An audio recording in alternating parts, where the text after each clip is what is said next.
Bado tuko katika mashamba haya ya Blue Wave ambayo wanajihusisha na ufugaji wa samaki. So atatupitisha tuweze kujua labda miundombinu ambayo iko hapa na ili tuweze kupata ABC kuhusiana na ufugaji wa samaki. She, mambo ujitambulishe nani? Habari. Kwa majina naitwa Hamadi Al-Hamadi. Ndio. Ni farm manager and hatchery manager. Ndio. Katika ofisi yetu ya DM Blue Wave Aquaculture Limited. Ndio. Na tuanzie hapa. Hiki unaweza ukatuambia ni kitu gani, labda kinafanyaje kazi na vitu vingine kama hivi? Hii hapa ni azola hii. Azola. Ndio. Na hichi ni chakula cha samaki. Samaki unaweza ukapa samaki mifugo kama vile ng'ombe, mbuzi na nguruwe wanaweza kula.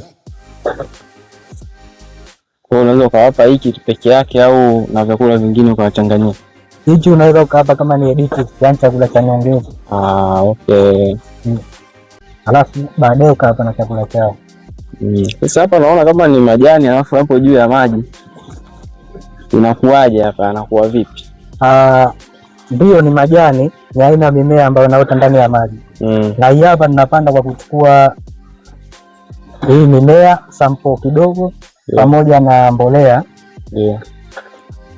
Kisha baadaye tunaiweka na maji, baada ya muda kadhaa inakuwa kama hivi, kama ilivyo na wewe hapa. Kwa maana mnaweka mbolea na lakini pia mnauza, si ndio? Ndio tunauza. Kiasi gani? Kilo inakuwa ni 15,000. 15,000 kwa kilo.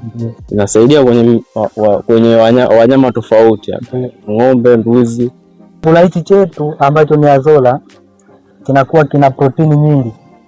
Kwa hiyo tunapowapa wanyama wetu kama vile kuku au mbuzi, hichi chakula tunakuwa tunachanganyia, au tunaweza tukawapa mbadala. Mfano mwapa chakula nusu na hichi hapa nusu, kwa ajili ya kupunguza gharama yako ya matumizi ya chakula. Yaani unafanya kama nyongeza. Ndio.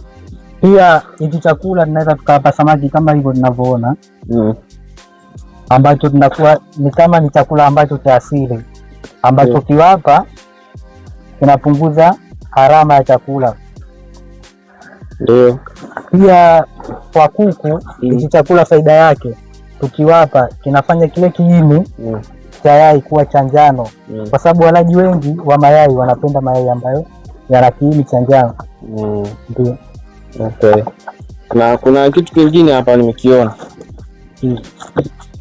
Hapa ni vipi hapa? Hii hapa ni system ambayo inaitwa aquaponics. Ndio. Yaani hii inakuwa tunapanda mimea hapa, haijakamilika. Ipo katika taratibu za kukamilisha. Ndio. Hapa hii system tutakuwa tuna mimea juu tunaweka, na haya maji yatakuwa yanapita katika mimea kama mbolea fulani. Itakuwa maji yamecontain mbolea ambayo itakuwa ni mavi ya samaki pamoja na mabaki ya chakula. Ndio yanakuza ile ule mmea ukua. Okay. Kwa hiyo inaitwa aquaponics. Ndio. Kwamba unaweza ukaweka labda mboga. Ndio, mboga, mazao mengine, nyanya nini, itakuwa vizuri. Bila kutumia udongo. Ndio. Udongo unakuwepo.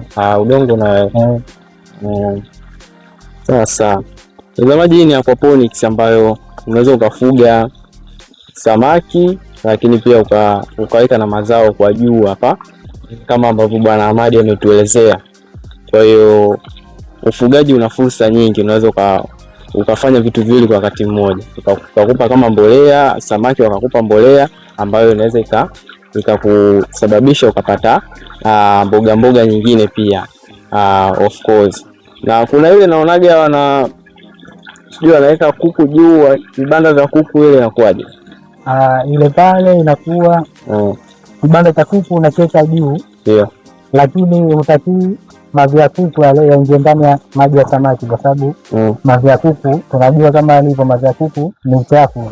Kwa hiyo inatakiwa tuko nje, labda likiwa bwawa la asili, yale mavi ya kuku tunaweza tukayaweka kwa ajili ya kuongeza rutuba katika bwawa letu. Okay. Kwa kuzalisha wanyama wadogo kama kama wadudu fulani hivi ambao wanaliwa na samaki. Kwa ina maana ile ni wasuku wa mapondi ambayo yamesakafiwa au yamewekwa hapa.